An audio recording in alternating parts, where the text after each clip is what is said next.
That's funny. Hello there, friend. Welcome back to Max's Writer's Life vlog, where I go over my very own writing process as well as offering writing advice and inspiration along the way. This time around, I have a little bit of a shorter week to report on, but I do have plenty of things to talk about, so let's dive right in as soon as I put this 3DS on the side. So, what exactly did I do this past week? Well, two things happened. The first one was blizzcon. BlizzCon happened. Before anyone out there starts yelling at me, Max, how could you afford to go to BlizzCon? I didn't go to BlizzCon. I watched BlizzCon through the virtual ticket that they offered. Plakesworth picked it up, and we both basically just sat on the couch, eating cereal and watching like the whole thing. Not the whole thing because it was actually humanly impossible, seeing as how there were multiple panels going on at the same time. But we watched basically everything that we were interested on. Hearthstone, Heroes of the Storm, which got a lot of new content, and Overwatch, which I was super pumped up for, and I am now less pumped up for various reasons. This here, of course, is not some sort of video game podcast, so I'm not gonna, spend like 20 minutes talking about it. Just long story short, Hearthstone is getting more stuff, Heroes of the Storm is getting more stuff, which is always awesome. Probably Plague and I will do Cho'Gall videos when that character comes out, because hilarity, two players controlling one character, why not? And then Overwatch was announced to not be coming out for the Mac, so I was just like, So I'm like, if I want to play that game, I have to either buy a PC or a PS4 or Xbox One or Xbone, and that's not going to happen. Not because I have anything against the Xbone, but because I can't afford any of the three options that I put forward. So that's sad. I was really looking forward to that game. Part of me is doing that thing where I'm like, I can't have this game, so I will have its story instead. So I was like, I could write story set in the Overwatch universe. It's actually a pretty nice universe, but part of me is like, and you may be thinking to yourselves, oh Max, you are against the idea of writing fanfiction. No. Nope. I wrote 2 entire volumes of a Dark Souls fanfic. I never published it, not out of shame, but mostly out of a scheduling conflict. I may still publish them anyway. That is like 500 pages. No. 350 pages, I think. 2 volumes of this, like, my OC going through that story. Really fun. I could just publish that, I guess. Anyhow, I'm not against that. It's just one of those things where I'm like, is this healthy? I can't have this game. I have no means by which I can actually purchase that game. So I'm like, maybe I can have its story for myself, but I don't know. Chris Metzen, the lead story manager for Blizzard Entertainment, is a total story nerd, and that it softens my heart whenever I hear him talking about that world. There was a point in one of the later interviews where he like started tearing up talking about the world, and I'm like, you get it, Chris Metzen. You get it. Anyhow, BlizzCon out of the way. What else have I been up to? Oh, nothing. Just finalizing a book that's going to be coming out relatively soon. Yeah, that's right. If you've been following my channel / my blog, I posted a link to a behind-the-scenes patron-only vlog where I revealed the cover of my upcoming project, as well as basically giving the pitch and everything. If you want to check it out, it's up on my Patreon page. That's, nice and cute. I'll be talking more about it relatively soon. More information will be coming out in the relative future for everyone else, but if you want the insider scoop, yeah, go check out my Patreon page. But yeah, that's what I've been doing. I've been finalizing. I've been doing a lot of ebook coding, which is, for me, one of the best parts of the entire process.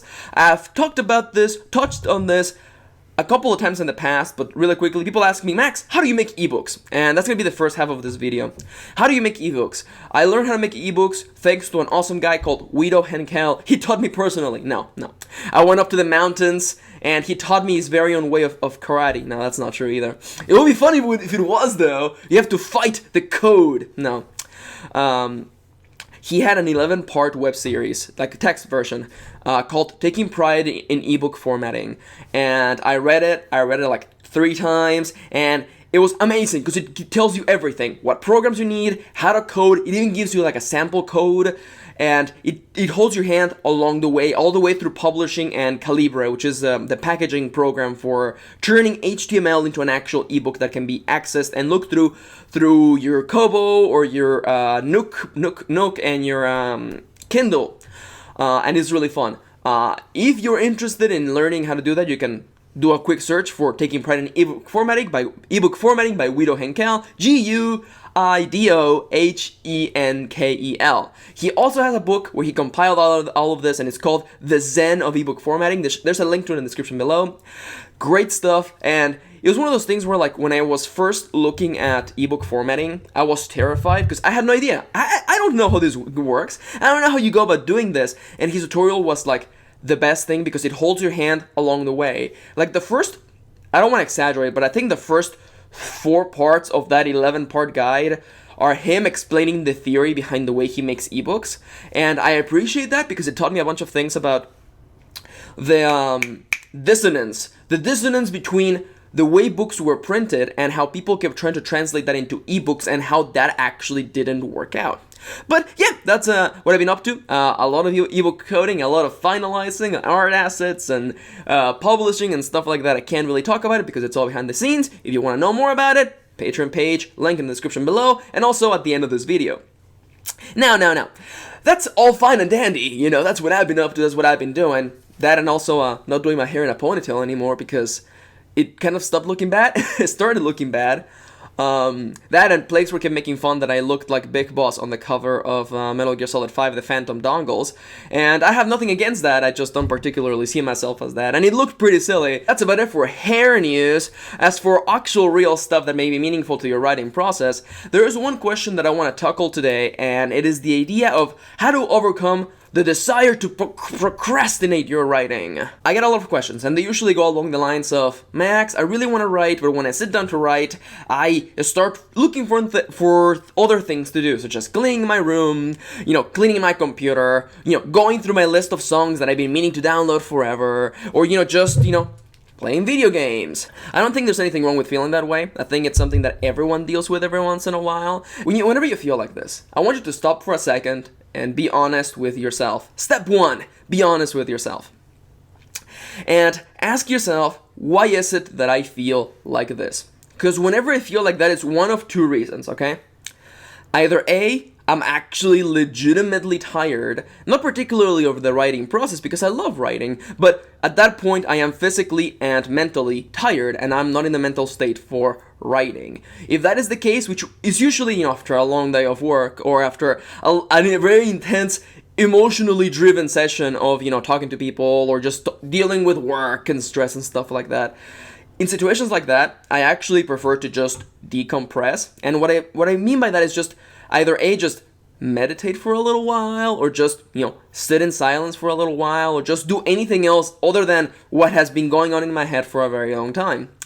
I have this mental image of what thoughts look like in my head, and it kind of looks like things being put in a trash compactor, which is pretty funny considering the sort of thoughts I have. Ha! Weeble trash. Just like, they keep getting more and more and more and more compressed. And at the end of the day, I gotta give myself the time to let those thoughts kind of expand a little.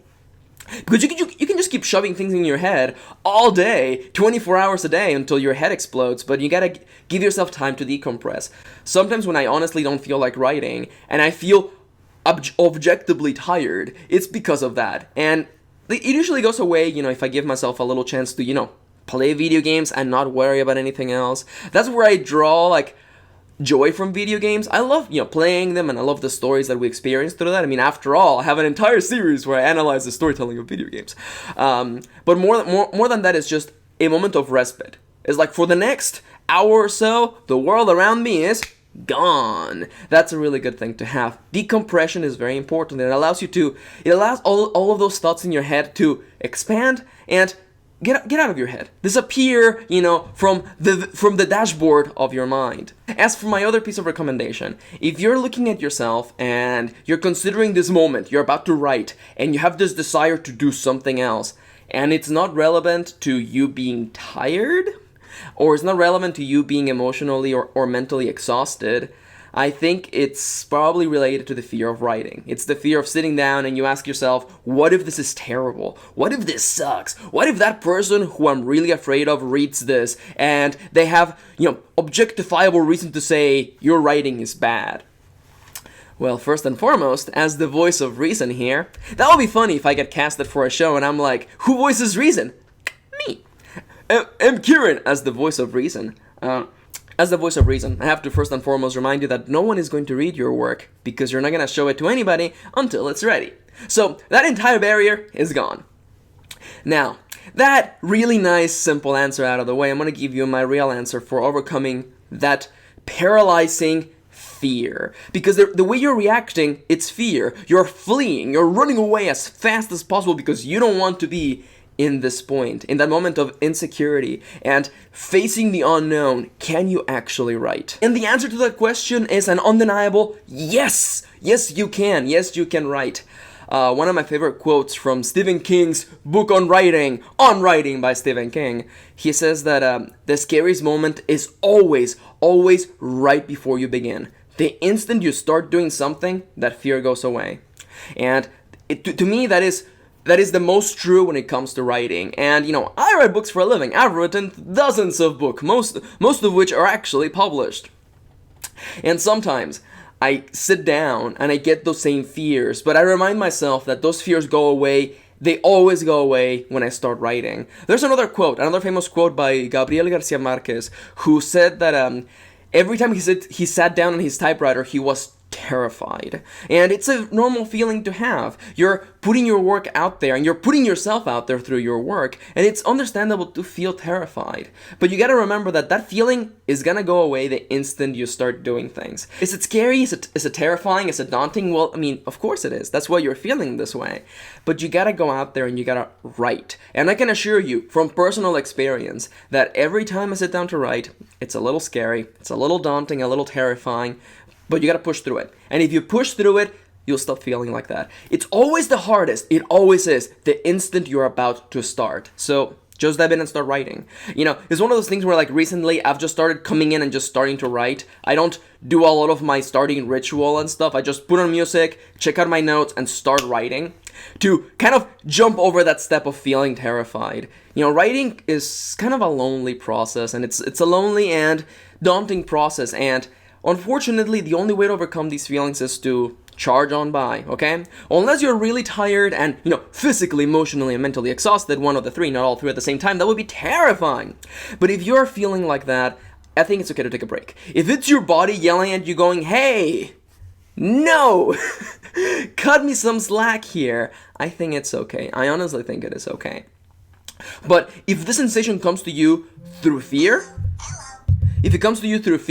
I think charge through it. Keep moving forward and, tell stories, because this is the only way you're going to get your stories out there. And that's pretty much all I have to say about today. I hope that you enjoyed this video, and I hope that if anything, I gave you another point of view. I want to thank you for watching. Thank you for spending a little bit of your day with me. If you've got questions that you would like me to answer in upcoming videos, please feel free to leave them down in the comments below. As always, thank you for watching. Thank you for joining me and for, maybe having a little bit of coffee with me. And I'll be seeing you on the next episode.